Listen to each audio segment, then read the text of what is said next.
سوال جو میں پوچھنا چاہوں گی اکثر یہ ہوتا ہے جب بات آتی ہے معافی مانگنے کی یا معاف کر دینے کی، تو یہ دل میں چیز ہوتی ہے کہ میں کیوں معاف کروں، غلطی اس کی ہے، میں معاف کروں گا تو میں چھوٹا ہو جاؤں گا اس کے سامنے، اور غلطی تو اس کی ہے، کوئی اپنی غلطی ماننے کو بھی تو تیار نہیں ہے، تو کیا کیا جائے پھر؟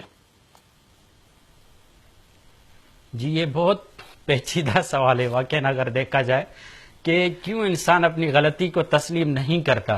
حقیقت میں وہ اپنی حیثیت کو ماننے کے لیے تیار نہیں ہے۔ جو اپنی غلطی کو تسلیم نہیں کرتا، یعنی اس نے حقیقت میں اپنی حیثیت کو نہیں سمجھا، اپنی وہ جو اصلی اس کا قدر ہے اس کو نہیں سمجھا۔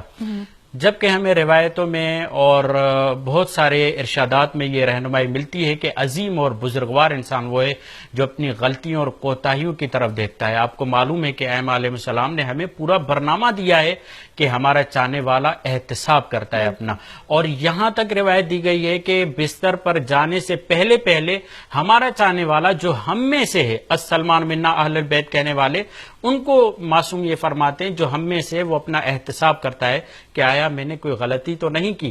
اور جب انسان اپنی غلطی کی طرف متوجہ ہو جائے تو پھر اس کی اصلاح کے لیے قائل بھی ہوتا ہے۔ جب تک انسان، پہلا مرحلہ یہی ہے۔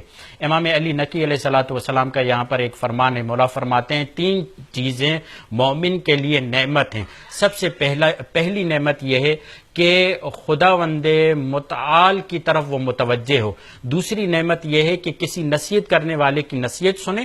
تیسری نعمت یہ کہ اس کا نفس خود اس کی غلطیوں کی طرف متوجہ ہو کر خود اس کو اپنے نفس کی طرف جب متوجہ ہو جاتا ہے تو اپنی غلطیوں کو نکالنے کی کوشش کرتا ہے۔ یہ پہلا مرحلہ ہے۔ جب انسان خود اپنے غلطیوں کو یعنی کہ نکالتا ہے اپنے اندر سے، اپنے آپ کو منزہ کرتا ہے، تو پھر اس کے لیے آسان ہو جاتا ہے کہ وہ دوسروں کو پاک کرے اور دوسروں کو معاف کرے، معاف کیجیے گا، دوسروں کو معاف کرے، اور پھر اس کے لیے آسان ہو جاتا ہے کہ وہ دوسروں سے کینہ، عداوت، بغض نہیں رکھے۔ کینہ کیوں پیدا ہوتا ہے؟ انتقام جب نہیں لے سکتا انسان تو پھر اس کے اندر کینہ پیدا ہوتا ہے۔